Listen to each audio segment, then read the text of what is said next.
to SP Smart's Concept Booster Program Part 24। बेटा आज हम ऑसिलेशंस के बारे में डिटेल पढ़ेंगे, ऑसिलेशन और उसकी टाइप्स, फिर स्प्रिंग, ऑसिलेटिंग स्प्रिंग कैसे बिहेव करता है, उसका टाइम पीरियड कितना है, वो सब बातें हम पढ़ेंगे। फिर combination of springs series and parallel में जब जोड़े जाएं तो उनका इफेक्टिव स्टिफनेस कांस्टेंट के की वैल्यू कैसे चेंज होती है। फिर सिंपल हार्मोनिक मोशन पढ़ेंगे, लीनियर हार्मोनिक मोशन पढ़ेंगे और energy of linear harmonic oscillator पढ़ेंगे, रेजोनेंट का कॉन्सेप्ट देखेंगे। So all these topics are to be discuss today in part 24 और उसके बाद हम करेंगे इन पे बेस्ड न्यूमेरिकल्स। तो बेटा ये सबसे पहले हम सिंपल हार्मोनिक मोशन के बारे में पढ़ें। सिंपल हार्मोनिक मोशन का मतलब होता है एक टू एंड फ्रो मोशन, यानी ऑसिलेशन आगे पीछे, that's called to and fro motion, या अप एंड डाउन। उस तरह के मोशन को SHM कहते हैं। लेकिन सभी ऑसिलेटरी मोशन SHM नहीं होते। SHM की एक खासियत क्या है, उसकी इक्वेशन ये है, this is equation of simple harmonic motion. जो ऑसिलेशन इस इक्वेशन के मुताबिक हो हम उन्हीं को SHM कहते हैं। और इसकी खासियत एक और है कि इसमें जो force acting on the oscillator है वो रेस्टोरिंग फोर्स, जिसको हम कहेंगे रेस्टोरिंग फोर्स, वो डिपेंड करती है displacement from the mean position and is directed against it. तभी ये माइनस साइन लगाया। इसका मतलब हुआ जिस मोशन में, जिस ऑसिलेटरी मोशन में ये फॉर्मूला एप्लीकेबल है या फिर ये फॉर्मूला एप्लीकेबल है, उसी को हम एक सिंपल हार्मोनिक मोशन कहेंगे। राइट, एग्जांपल है एक सिंपल पेंडुलम है ना, वो SHM करता है और उसका टाइम पीरियड का ये फॉर्मूला है, जिसमें आप जानते हैं L is length of string plus radius of the bob. तो ये इसको कहते हैं length of pendulum, right. And when I से L is length of pendulum, इसका मतलब पता क्या होता है, इस बॉब के सेंटर ऑफ मास से लेके आप पॉइंट ऑफ सस्पेंशन तक डिस्टेंस देखोगे, ठीक है। तो ये सिर्फ धागे की लंबाई L नहीं है, L means size of thread plus radius of the Bob. और अगर साथ में हुक लगा है, मान लीजिए कई बार होता है ना कि हुक से टांगा होता है उसको, तो साइज ऑफ हुक भी ले लेना है। सो L means size of hook plus radius of Bob, और उसमें क्या करना है, एड लेंथ ऑफ थ्रेड, इसी को कहते हैं लेंथ ऑफ द पेंडुलम। और यह time period of simple pendulum का फॉर्मूला, ठीक है। यहाँ पे एक ओमेगा, जिसको कहेंगे angular frequency of the Bob, उसका फॉर्मूला ये है, this is angular frequency of Bob of the pendulum, ठीक है। K is the force constant. इसका मतलब ये हुआ कि वो जो SHM की इक्वेशन थी, जो मैंने बताया d²x by dt² is equal sorry plus omega square x, तो ओमेगा स्क्वायर एक्स का पे ऐसे भी लिखा जा सकता है, because omega square means K upon M। तो ये जो इक्वेशन लिखी थी हमने, ये इसको ये भी लिखने का एक तरीका है, राइट। अब हम देखेंगे time period of loaded spring. Loaded spring का मतलब हुआ वो स्प्रिंग जिसके नीचे को वेट बांधा हुआ, जैसे ये एक स्प्रिंग है, नीचे मास M बांध दिया आपने, इसका स्प्रिंग कांस्टेंट K है। इसको ज़रा सा पुल करें नीचे की ओर और फिर छोड़ दें, ये अप एंड डाउन ऑसिलेट करेगा, यानी SHM करेगा। तो उसके टाइम पीरियड का जो फॉर्मूला है ना, 2 पाई M अपॉन K होता है। ये जो K है, इसका नाम फोर्स कांस्टेंट है, पहले बताया। ये स्प्रिंग कांस्टेंट भी कहलाता है, और एक नाम और है इसका, स्टिफनेस कांस्टेंट, स्टिफनेस कांस्टेंट, ठीक है। तो ये कुछ एक फॉर्मूले आप याद रखेंगे। बेटा अब हम सम स्पेशल फॉर्मूले और सम स्पेशल केसेस पढ़ने वाले हैं। बेसिकली क्वेश्चन इतने सिंपल नहीं होते कि आप यही फॉर्मूला लगा के कर लें, उसमें कुछ कॉम्प्लिकेशंस होती है। फॉर एग्जांपल कई बार ऐसा होता है कि दो स्प्रिंग्स हैं, उनके स्टिफनेस कांस्टेंट दिए हैं, तो लेंथ बताओ, एक की गिवन है दूसरे की बताओ, या लेंथ गिवन है तो स्टिफनेस कांस्टेंट बताओ। तो उसके लिए भी एक फॉर्मूला है, KL होता है constant, L is length of a spring और के क्या है, फोर्स कांस्टेंट, ठीक है। तो दो स्प्रिंग्स हों अगर हमारे पास, या एक स्प्रिंग के दो टुकड़े कर दिए मैं काट के, तो दोनों की लंबाइयाँ L1 L2 हैं, एक स्प्रिंग के दो से कर दिए, ठीक है। तो जो बचे हुए हिस्से हैं उनके स्प्रिंग कांस्टेंट K1 K2 बन जाएंगे। तो ये फॉर्मूला भी कई न्यूमेरिकल्स में आपके काम आ सकता है। इसी तरह से अगर मैं एक स्प्रिंग, दूसरा स्प्रिंग, तीसरा स्प्रिंग ऐसे बांधूँ तो हर एक का स्प्रिंग कांस्टेंट अलग अलग है। इसे कहते हैं series combination. So for series combination of springs, 1 by k is 1 by k1 plus 1 by k2 plus 1 by k3। इसका मतलब ये हुआ कि सीरीज कॉम्बिनेशन में आप रेसिप्रोकल्स ही ऐड करोगे, that will be equal to 1 by k, यानी रिजल्टेंट जो वैल्यू आएगी उसका रेसिप्रोकल मिलेगा आपको 1 by k, और वो 1 by k1 1 by k2 1 by k3 का समेशन होगा, ठीक है। एक और केस, जब हम इनको यूं जोड़ें, अगर हम, ये एक है, ये दूसरा, ये तीसरा है, K1 K2 K3, ठीक है, और इन सब के नीचे मास m बंधा हुआ है। इसको भी अगर नीचे खींच के नीचे की तरफ फिर छोड़ दे, ऑसिलेट करेगा अप एंड डाउन। इसमें जो स्टिफनेस कांस्टेंट है ये पैरेलल कॉम्बिनेशन का केस कहलाता है। सो पैरेलल कॉम्बिनेशन जब हम स्टडी करें या किसी न्यूमेरिकल में आ जाए, पैरेलल कॉम्बिनेशन ऑफ स्प्रिंग्स, तो K is equal to K1 plus K2 plus K3, याद रखिए। और बेटा एक होती हैं कपल्ड ऑसिलेशंस, ठीक है, तो उसके ऊपर भी कुछ टिपिकल से क्वेश्चंस आते हैं। For example, this is a frictionless surface, right. ये आप कपल ऑसिलेशन की एक एग्जांपल है जिसमें एक फ्रिक्शनलेस सरफेस है, दो ब्लॉक्स हैं वुड के M1 M2, एक स्प्रिंग से बांधे गए हैं, इसका स्प्रिंग कांस्टेंट है K। तो इसका टाइम पीरियड जो होगा ना, that is given by this formula. अब आप सोचेंगे म्यू क्या है, mu is equal to M1 M2 upon M1 plus M2, और इसको कहते हैं reduced mass, reduced mass of the two blocks.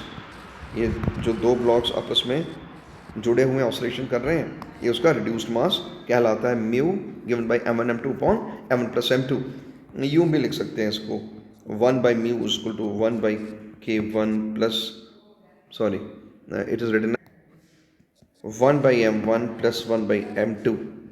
तो ये इसी को जब सिंप्लीफाई हम करें एलसीएम लेने के बाद, तो ये M1 M2 upon M1 plus M2 बन जाता है, और यही वैल्यू यहाँ लगाने पे रिजल्ट हमें मिलता है time period of a coupled oscillator, right. आइए बेटा अब हम कुछ स्पेशल केसेस करें किसके, ऑफ अ सिंपल पेंडुलम, उसके कुछ स्पेशल केसेस। मान लीजिए आपको एक सिंपल पेंडुलम दिया है ऑफ इनफाइनाइट लेंथ, तो हम पढ़ेंगे पीरियड, या ना टाइम पीरियड, ठीक है, time period of a pendulum of infinite length. इसका फॉर्मूला याद रखिए, it's given by this, RE is the radius of the earth which is 6400 kilometres. दूसरा केस, अब हम टाइम पीरियड पढ़ेंगे उस पेंडुलम को जिसकी लंबाई या जिसकी लेंथ रेडियस ऑफ अर्थ के बराबर है। तो time period of a simple pendulum of length equal to earth's radius. बेटा इसकी वैल्यू T इज इक्वल टू 2 पाई RE अपॉन 2G ये होगी। तो आपने देखा कि जब वो इन्फिनिट लेंथ थी उसकी पेंडुलम की, तब यहाँ पे आप क्या लिखते थे, RE लिखते थे। अब उसका लेंथ रेडियस ऑफ अर्थ के बराबर है, तो RE/2 लिखेंगे। तो ये दो बातें याद रखें। और बेटा अगर हम न्यूमेरिकल टर्म में बात करना चाहें कि इसकी वैल्यू कितनी आएगी, तो याद रखिए इसकी वैल्यू आती है 84.6 मिनट्स। कितना, 84.6 मिनट्स। ये है time period of a pendulum of infinite length, right. और इसी तरह से अगर हम इसका न्यूमेरिकल वैल्यू देखना चाहें, यानी time period of a simple pendulum of length equal to earth's radius, तो इसकी कैलकुलेशन करके पता क्या वैल्यू आती है, इट इज़ 59.8 मिनट्स।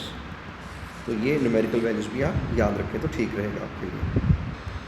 फिर एक और इंटरेस्टिंग केस है कि दिस इज़ अर्थ, राइट, इस अर्थ के आर पार अगर हम एक टनल खोदें तो ये इस तरह से, हम वही ड्रॉप एन ऑब्जेक्ट हेयर, ये ऑब्जेक्ट नीचे जाएगा, यहाँ पे इसकी वेलोसिटी मैक्सिमम हो जाएगी, फिर यहाँ पे ये रुकेगा, फिर वापस आएगा, मतलब अप एंड डाउन ये चलता जाएगा।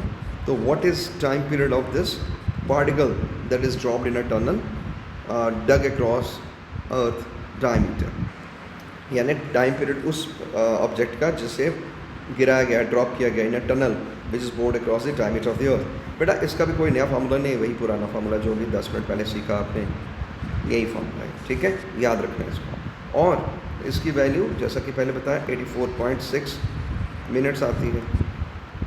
सिमिलरली एक और इंटरेस्टिंग क्वेश्चन जो कई बार एग्जाम में पूछा गया कि ये अर्थ है और अर्थ के डायमीटर के अलॉन्ग नहीं हमें करना, अर्थ के कॉर्ड के अलॉन्ग एक टनल खो दिया आपने और यहाँ से ऑब्जेक्ट को गिराया, ये ऑब्जेक्ट भी नीचे जाएगा, फिर यहाँ से ऊपर आएगा, यानी अप एंड डाउन इसमें भी चलेगा।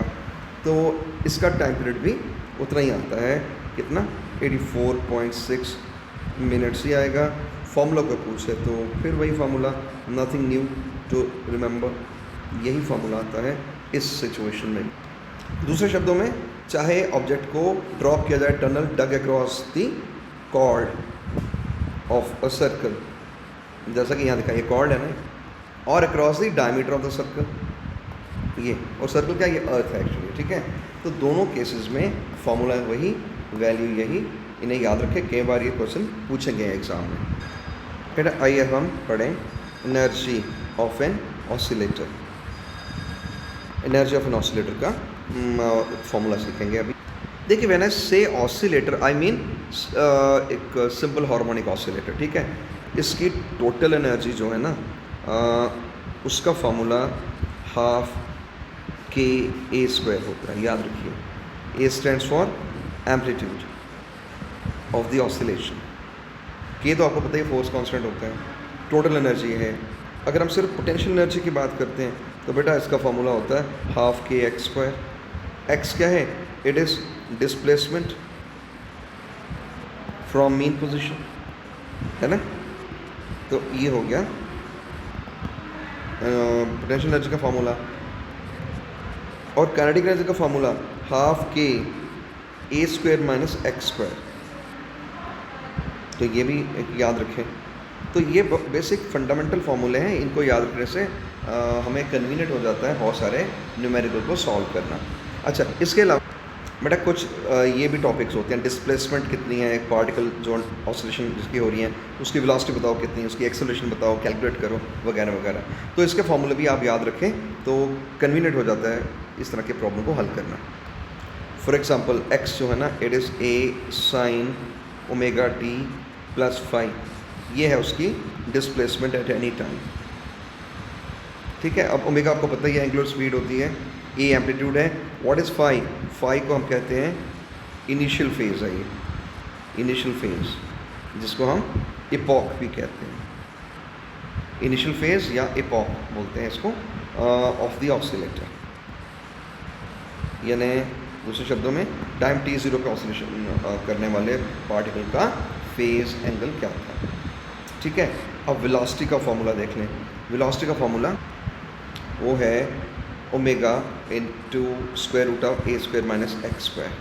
ये ए एम्पलीट्यूड है, एक्स डिस्प्लेसमेंट है, ओमेगा तो आप जानते ही हैं एंगुलर स्पीड है उसकी, ठीक है।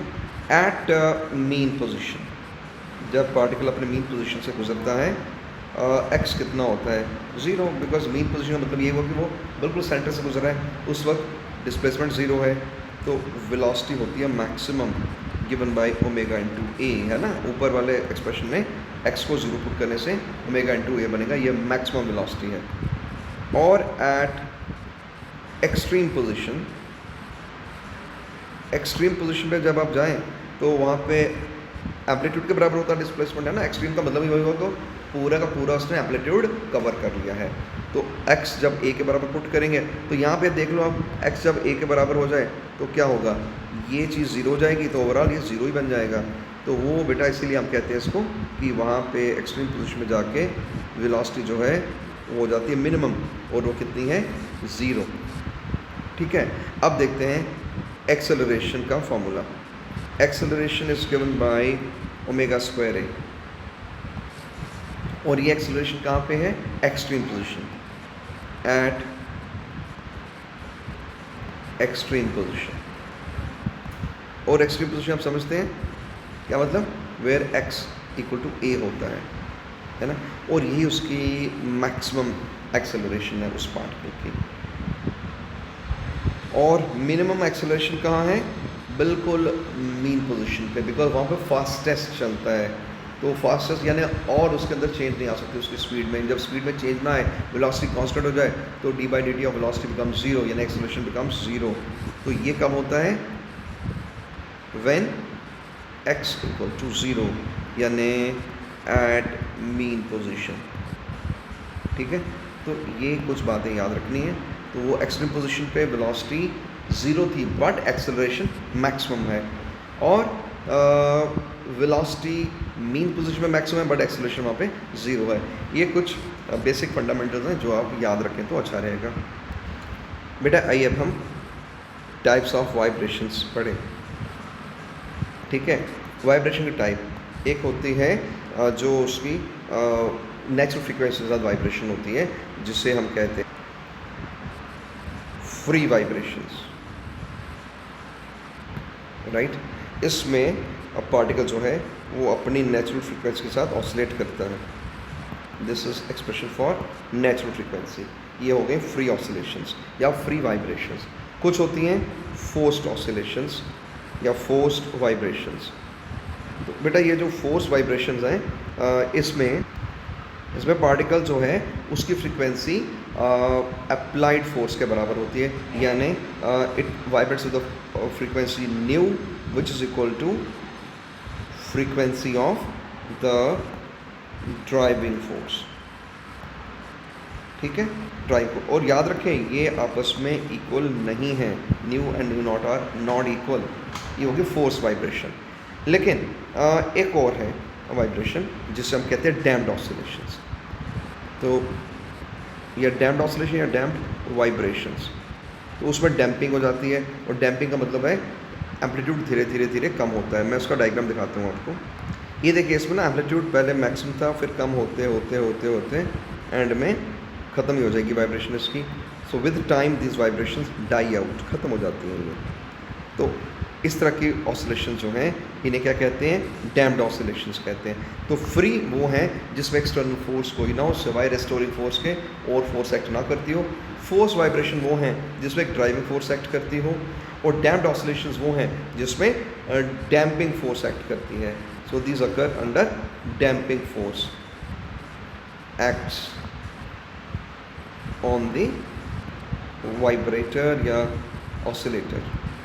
ठीक है, उस पर कौन से फोर्स एक्ट करती है, डैम्पिंग फोर्स। तो वो डैम्पिंग हो जाती है, धीरे धीरे वाइब्रेशन ख़त्म हो जाती है। बेटा अब एक बहुत ही ज़बरदस्त और बहुत ही इम्पोर्टेंट कॉन्सेप्ट आता है रेजोनेंस का। रेजोनेंस क्या है, एक तरह से रेजोनेंस तब होती है जब वाइब्रेशंस फोर्स ऑसिलेशंस हो, लेकिन फ्रीक्वेंसी अप्लाइड फोर्स की वही हो जो उसकी नेचुरल फ्रीक्वेंसी है। So resonance occurs when nu equal to nu naught, जब दोनों फ्रीक्वेंसी बराबर हो जाएं। ये हो गई कौन सी frequency, this is frequency of driving force, और ये क्या है, this is natural frequency of the oscillator. तो जब ये दोनों बराबर हो जाएं, दोनों फ्रीक्वेंसीज बराबर हो जाएं, तभी रेजोनेंस होता है। ठीक है, तो अब मैं आपको बताता हूँ एक इम्पॉर्टेंट एक्सप्रेशन है, उस एक्सप्रेशन को याद रखिएगा। This is displacement of an oscillator undergoing forced oscillations। तो ये मैं ज़रा आपको दिखा दो, displacement of oscillator undergoing force oscillation. ये है x t is equal to F naught cos omega t divide by omega naught square minus omega square into n. ये फॉर्मूला, ये क्या है यहाँ पे, F t which is equal to F naught cos omega t. बेटा ये पता क्या है, this is the driving force, ये ड्राइविंग फोर्स का एक्सप्रेशन है। ओमेगा एंगुलर फ्रीक्वेंसी है किसकी, ड्राइविंग फोर्स की, angular frequency of driving force, ठीक है। तो ये एक्स टी उसका डिस्प्लेसमेंट हो गया। ओमेगा नॉट तो आप जानते ही हैं, ये नेचुरल एंगुलर फ्रीक्वेंसी है, natural angular frequency of the particle undergoing forced oscillations, ठीक है। तो इस फॉर्मूले की इंपॉर्टेंस क्या है बेटा, ये फॉर्मूला हमें बताता है व्हाट हैपन्स एट रेजोनेंस।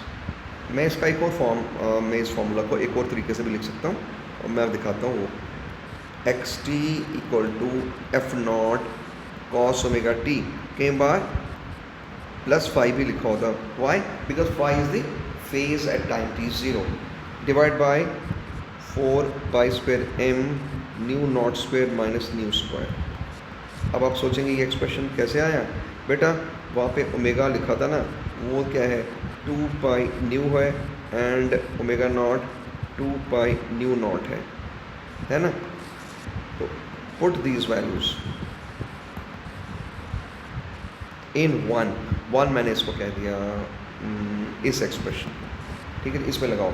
तो ओमेगा नॉट स्क्वायर हो गया 4 पाई न्यू नॉट स्क्वायर, है ना, और ओमेगा हो गया 4 पाई स्क्वायर न्यू स्क्वायर। यही वजह है कि वो 4 पाई स्क्वायर तो बाहर आ गया, एम जुड़ गया नीचे, न्यू नॉट स्क्वायर और न्यू स्क्वायर रह गए अंदर। सो एट रेजोनेंस, जैसा कि मैंने अभी 2-4 मिनट पहले बताया, रेजोनेंस में क्या होता है, ये इक्वल होते हैं।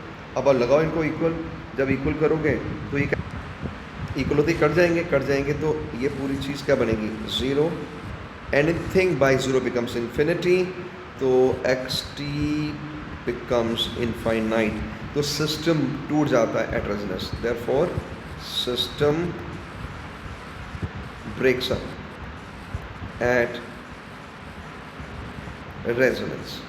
और रेजोनेंस में या तो सिस्टम टूट ही जाता है, बिखर जाता है, बिकॉज डिस्प्लेसमेंट उसका इन्फिनिटी का मतलब ये है कि वो बिखर गया, या फिर it tends to break, that is if nu tends to nu naught, x t tends to infinity. बेटा यही वजह है कि अगर कोई बॉम्ब एक्सप्लोजन होता है या कोई म्यूज़िक सिस्टम ट्यूनिंग उसकी यूं करे कि उस रूम में कांच की जो खिड़कियाँ हैं, उस कांच की नेचुरल फ्रीक्वेंसी और म्यूज़िक की फ्रीक्वेंसी बराबर हो जाए, देन कांच की खिड़कियाँ टूट जाएंगी। या कई बार आप सुनते हैं न्यूज़ में कि कहीं बॉम्ब एक्सप्लोजन हुआ और आसपास की बिल्डिंगों की खिड़कियों के शीशे टूट गए, वाई, बिकॉज वो रेजोनेंस में आ जाता है। रेजोनेंस के वक्त फ्रीक्वेंसी जो उस एक्सप्लोजन की फ्रीक्वेंसी है और जो उन खिड़कियों के कांच की फ्रीक्वेंसी है नेचुरल, वो बराबर हो जाते हैं, यानी ये कंडीशन जो है ना, रेजोनेंस कंडीशन, वो सेटिस्फाई हो जाती है। This is resonance condition, right. तो उसमें ही ये चीज़ें टूटती हैं। बेटा अब हम पढ़ने वाले हैं सम पॉइंट्स टू रिमेंबर। वो ये है कि जब हम SHM एक पेंडुलम का कंसिडर करते हैं ना, we consider that angular amplitude theta जो है that's very small, so SHM occurs when theta is very very small, यानी एंगुलर डिस्प्लेसमेंट छोटी है। मैं ऐसे डायग्राम में दिखा देता हूँ आपको। जैसे पेंडुलम ये आगे जा रहा है, पीछे जा रहा है, आगे जा रहा है, पीछे जा रहा है ना, तो दिस इज़ थीटा। ये थीटा बहुत छोटा होगा, तब जाके टाइम पीरियड का फार्मूला ये बनता है।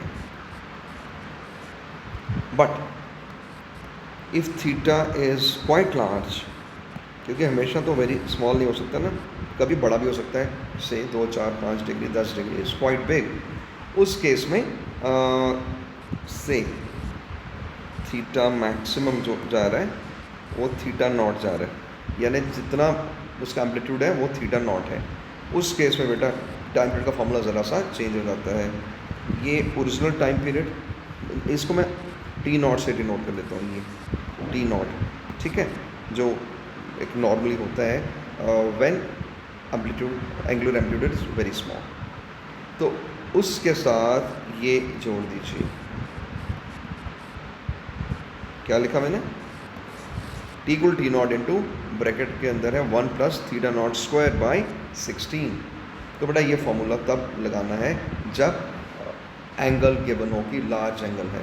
And remember theta naught is in radiance, degree वगैरह हो तो उसको रेडियन में बदल देना। और आई होप वो आपको पता ही है कि 2 पाई रेडियन जो होता है ये 360 डिग्री होता है। दूसरे शब्दों में पाई रेडियन का मतलब हुआ 180 डिग्री। तो इस कॉन्सेप्ट का इस्तेमाल करते हुए एंगल को हमेशा रेडियन में बदल लिया करो जब भी इस तरह का कोई न्यूमेरिकल आपको डील करना पड़ जाए। बेटा आइए अब हम देखें effect of heat on the time period of a simple pendulum. Generally simple pendulum पे हीट का कोई असर होता नहीं है अनलेस अनटिल धागे के बजाय आपने मेटल का वायर इस्तेमाल किया है, देन डेफिनेटली। तो मैं लिख देता हूँ when a metal wire right is used to hang the bob. तो बॉब को लटकाने के लिए मेटल वायर का इस्तेमाल करें तब टाइम पीरियड पे हीट का असर होता है। Why? Because the time period changes, वो लेंथ उसकी इंक्रीज कर जाती है ना। जनरली ये जो घड़ियाँ होती है पुराने ज़माने की पेंडुलम क्लॉक्स, उनमें इनवार पेंडुलम इनवार मटेरियल इस्तेमाल करते हैं for making the pendulum. Why? Because invar जो है, मैं लिख देता हूँ यहाँ पे इनवार, उसकी लंबाई को खास चेंज आता नहीं है।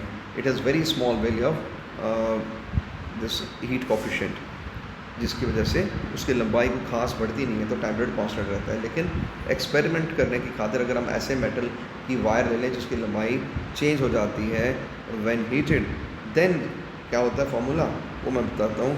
T by T not is given bye 1 plus half alpha delta theta, या यूँ कहें T equal T not 1 plus half alpha delta theta. यहाँ पे अल्फ़ा है कोफिशिएंट ऑफ लीनियर एक्सपेंशन, किसका, ऑफ द वायर, जिस वायर की हम बात करें इसका कोफिशिएंट ऑफ लीनियर एक्सपेंशन है। डेल्टा थीटा हो गया rise in its temperature, right. T not हो गया original time period. What do you mean by original? when it wasn't heated, when it wasn't heated, तो हीट करने से पहले का टेम्परेचर टी नॉट है। टी हो गया जब हीट कर चुके तब का टेम्परेचर है टी, सॉरी तब का टाइम पीरियड है टी। तो मैं लिख देता हूँ ना यहाँ पे, and T is time period after being heated. तो बेटा तब ये फॉर्मूला है, इसके सहारे आप बता सकते हैं what will happen to the time period. यहाँ मैंने इनवार का जिक्र किया था, मैं लिख देता हूँ जो pendulums of clocks are made by invar because alpha is very very small and therefore time period रफली ओरिजिनल के बराबर ही रहता है। यानी जितना टाइम पीरियड्स का हीटिंग से पहले था उतना हीटिंग के बाद ही रहेगा। तो ये लगभग बराबर है time periods, because alpha negligible होने का मतलब यही हुआ ना कि ये टर्म खत्म हो जाएगी। जब ये टर्म खत्म हो जाएगी तो T equal to T naught ही बनेगा। Got my point? तो इसीलिए जो कमर्शियली बनाई जाती हैं वॉल क्लॉक्स, उनमें इनवार का पेंडुलम इस्तेमाल होता है ताकि गर्मी के मौसम में एक्सपेंशन होने पे टाइम पीरियड ना बदले, सर्दी के मौसम में जब कॉन्ट्रैक्ट होता है पेंडुलम की लेंथ उसमें कोई चेंज ना आए टाइम पीरियड में। वाई? बिकॉज उसमें एक्सपेंशन और कॉन्ट्रैक्शन निग्लिजिबल होते हैं if we use invar alloy for making the pendulum. बेटा आइए अब हम पढ़े pendulum oscillating side of fluid. That is, मैं ऐसे दिखा देता हूँ डायग्राम में। ये एक पेंडुलम है, सिंपल पेंडुलम, ये बॉब है, और इस बॉब की जो डेंसिटी है मटेरियल की दैट इज़ रो।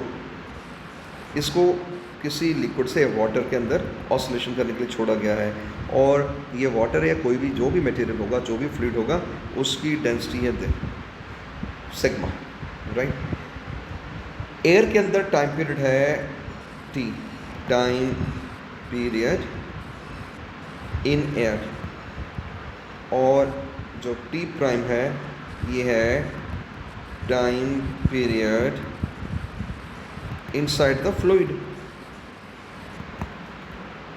तो दोनों में क्या रिलेशन है, T prime by T is rho, मैं ठीक करके लिखूँ उसको, rho divide by rho minus sigma square root. बेटा ये फॉर्मूला याद आए रखें, बहुत काम आएगा। बहुत सारे न्यूमेरिकल्स होते हैं इस तरह के जिसमें ये हमें गिवन होता है कि किसी फ्लूइड में टाइम पीरियड कितना होगा, वैक्यूम में बताएं, या फ्लूइड में दिया तो वैक्यूम में बताओ। वैक्यूम का रो आप जानते हो 1 होता है, सॉरी इसका क्या बोलते हैं, इसको सिग्मा 1 होता है। तो अकॉर्डिंगली वैल्यू लगा के आप कर सकते हैं, ठीक है। तो यहाँ पे ये मैं लिख देता हूँ कि रो क्या है, it is density of Bob, यानी जिस मटेरियल से बॉब बना है, और सिग्मा क्या है, डेंसिटी ऑफ फ्लूइड। तो बेटा ये फॉर्मूला भी याद रखिए। अच्छा बेटा, कोनिकल पेंडुलम नाम की भी चीज़ होती है। Now you will ask me होता क्या कोनिकल पेंडुलम। एक सिंपल पेंडुलम है ना, इसके बॉब को सर्कल में चलाओ, ये ऐसे सर्कल में घूमेगा बॉब, आप कर सकते हैं ना ऐसा। और let this be theta, let the length of pendulum be L, ठीक है। तो इस तरह के पेंडुलम को हम कहते हैं कोनिकल पेंडुलम। तो जानते हैं इसका टाइम पीरियड कितना होता है, T equal 2 pi L cos theta by g. याद रखिए theta is the angular displacement shown about. तो ये इसका टाइम पीरियड है, ठीक है। बेटा एक मिलता जुलता फॉर्मूला आता है, time period of a pendulum moving in a trolley up और डाउन एन इंक्लाइंड प्लेन। यानी ये एक इंक्लाइंड प्लेन है जिसका एंगल ऑफ इंक्लिनेशन है थीटा। तो इसके अंदर एक ट्रॉली है, ये ट्रॉली या तो ऊपर जाती है या नीचे आती है, यानी कुछ भी केस हो सकता है, ये ऊपर जा रही है नीचे आ रही है। और इस ट्रॉली में हमने एक सिंपल पेंडुलम को लटकाया हुआ है, सस्पेंड किया हुआ है। ये देखो मैं दिखा देता हूँ, ये इसकी छत के साथ एक सिंपल पेंडुलम है जो कि ऑसिलेशन कर रहा है ऐसे दाएं बाएं ऐसे, ठीक है।